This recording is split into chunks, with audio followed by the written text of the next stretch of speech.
Skit by Boys Part 1 and Part 2.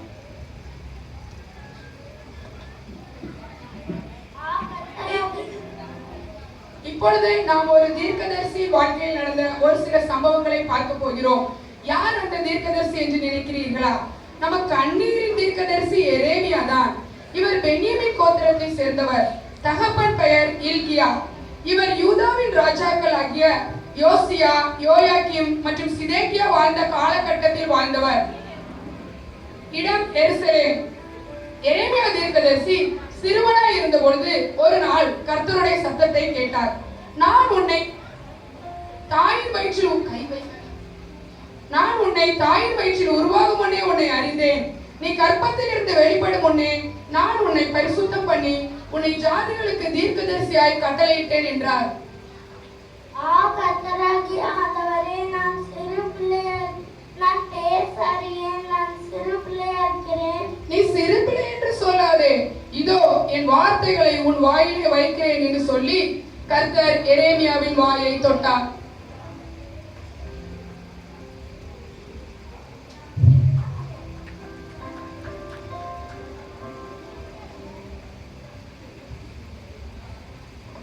Please தயவு செய்து கவனிங்க, அப்படின்னா உங்களுக்கு நல்லா புரியும். ஃபுல்லா நாங்க எரேமியா ஸ்டோரியை ஓரளவுக்கு கொண்டு வந்திருக்கோம். பார்ட் 2. யூதாவின் ராஜாவாகிய யோயாக்கிமும் எரேமியாவும்.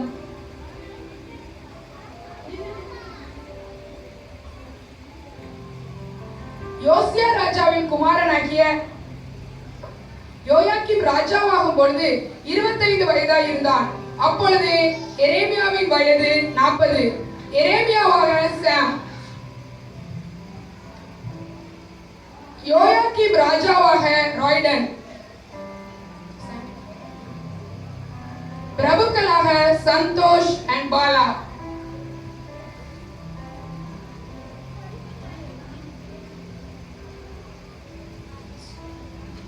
சேவகர்களாக ஆஷேர், ஆரோன்.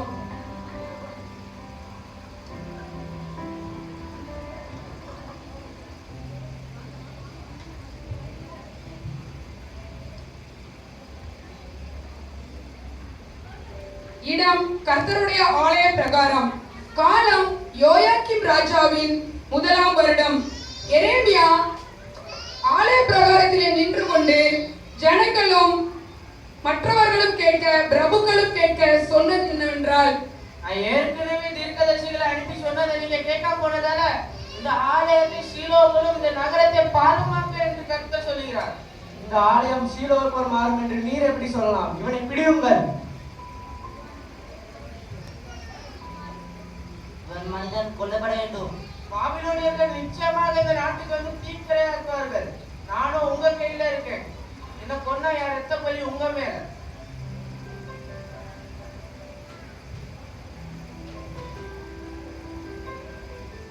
காலம் யோயாக்கிம் ராஜாவின் 4ஆவது வருடம்.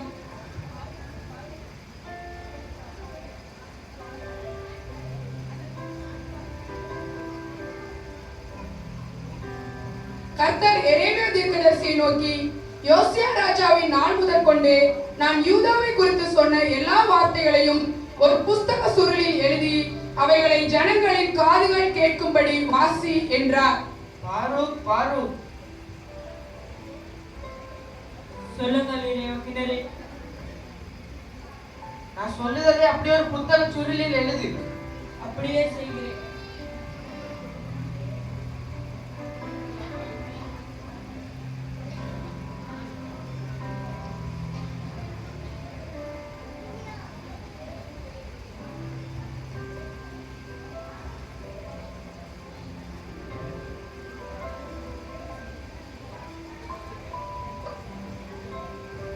அடுத்த வருடம், அதாவது யோயாக்கிம் ராஜாவின் 5ஆம் வருடம், சகல ஜனங்களும் உபவாசம் செய்யும்படியாக எருசலேம் ஆலயத்திலே கூடி வந்தார்கள்.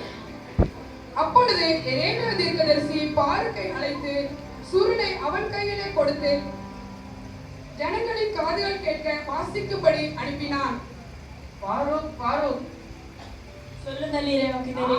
கர்த்தருடைய ஆலயத்துக்கு போகக்கூடாது.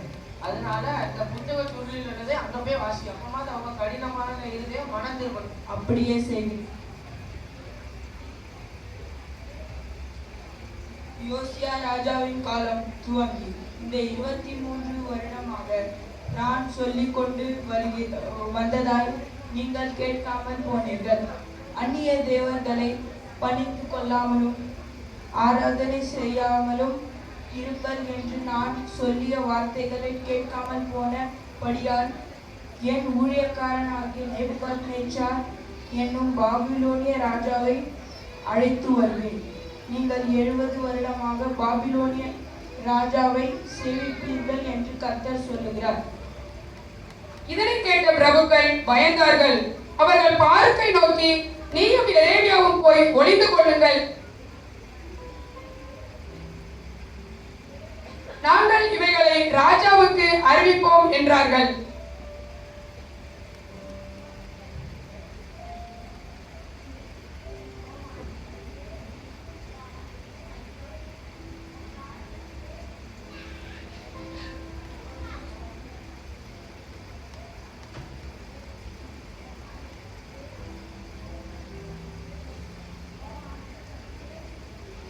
குளிர்காலமானபடியால் ராஜாவுக்கு முன்பாக தீ மூட்டி இருந்தார்கள்.